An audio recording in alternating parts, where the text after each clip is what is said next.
Alright, day 2 on the block. Now we're gonna remove the crank. I was looking in the book, and this is a forged crank. I guess there's a telltale sign on these. If you have a really wide casting flash, about 3/4 of an inch, you see the 2 seams here. These are forged. The cast cranks have a really thin parting line, so they actually add a hardening agent when they do this too, when they machine this process. Also, they chamfered all the oil holes. So, like I said, there was work done to it, and then there was some work done to it. So, we're gonna start removing the main caps, and we're gonna look at what the bearings look like. So, I shall return.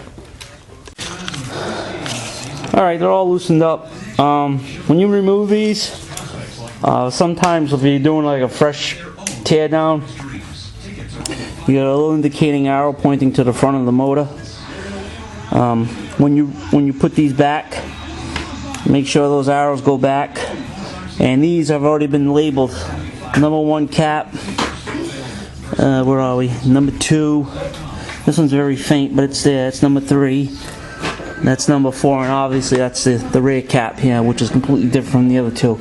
Don't mix and match them when you pull them out. I kind of like when I use the same bolts. If I was to reuse the same bolts, I like to keep them in order with the caps too. So just food for thought. So, all right, see you in a bit.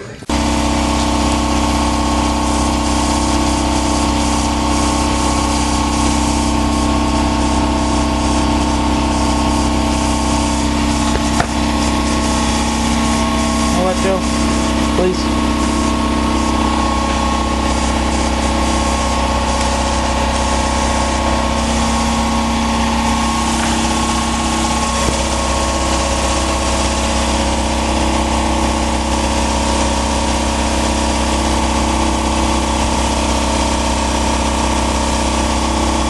Definitely a forged crank.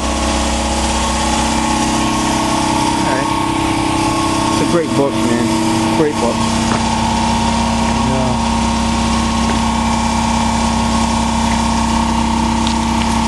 This is all the information I'm getting off of the motor. There's a little bit of a taper in the block.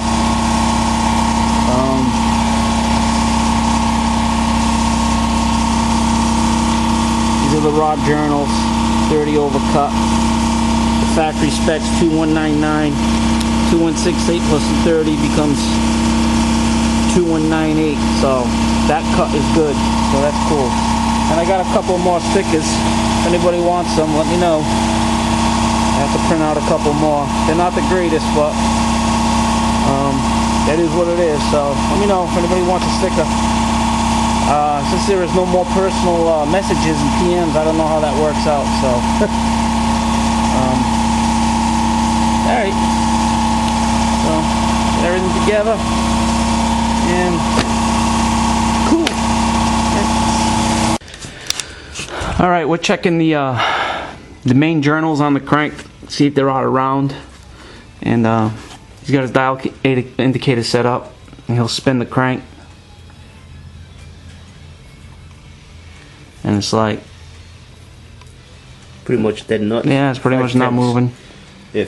So we know that's true and round now, so now we're gonna have to do this one and the end one here, because he doesn't have the extension on his dial indicator to come down because of the throw of the counterweight here. So, well, you can only do so many, but it is what it is. So we could probably get away with this one here and this one in the back. So we know the front is true. So we're going to try to figure out this one, and then maybe get to that one. Maybe get to that one, I don't know, we'll see. Maybe we can get it in through here, I don't know. But we'll see. Alright. Also, we're doing an inspection of the bearings. There's some scarring here. There's one. Number 2. Not bad. One of them's really washed out. This one's starting to wash out real bad. See it? See the spots on it? That could be because there was a lot of debris in the motor. This one doesn't look bad, but what I'm going to do right now is I'm going to put the cat back on, just snug it up, snug everything up. I'm going to remove these freeze plugs, do a little bit more deburring, and then I think this motor is going to go to the engine shop. And I've been trying to find a standard piston for it, 4.094 piston, and it seems to be everybody is 30 overboard, so it's oversized. It punched out by 30,000. So I called a couple of shops around. There's one guy in particular. He quoted me a pretty decent price, and it's a bore and hone for X amount. So I think I'm going to pursue that. But in the meantime, I don't want to take the crank out and lay it down. And Joey had a really good point. If you lay a crank down on its side, they tend to want to go wobbly wobbly wibbly woo. They'll bend, which I don't see how, but They bend. so if you want to store your crank, store them straight up and down, Look at any shop, crank shop. All of them are standing up. and don't lay your cranks down like on the ground, and try to keep them out of places that are really humid and stuff, unless you really oil them and bag them. So far the crank checked out good. They mic'd out really nice. It's real. All the journals are truly round. I mean, what was it? Dead nuts, 5/10. 5/10 was the worst one. Yeah. And all the rest of them were zeroed out. So we got a nice truly round crank journal here. Forged crank. So we're gonna punch it out 30 over. So essentially it's gonna become a 402 now. And I'm gonna remove the freeze plugs. And I got some deburring to do. I gotta clean some stuff up, and but that's about it. So the inspection of this block is pretty much complete.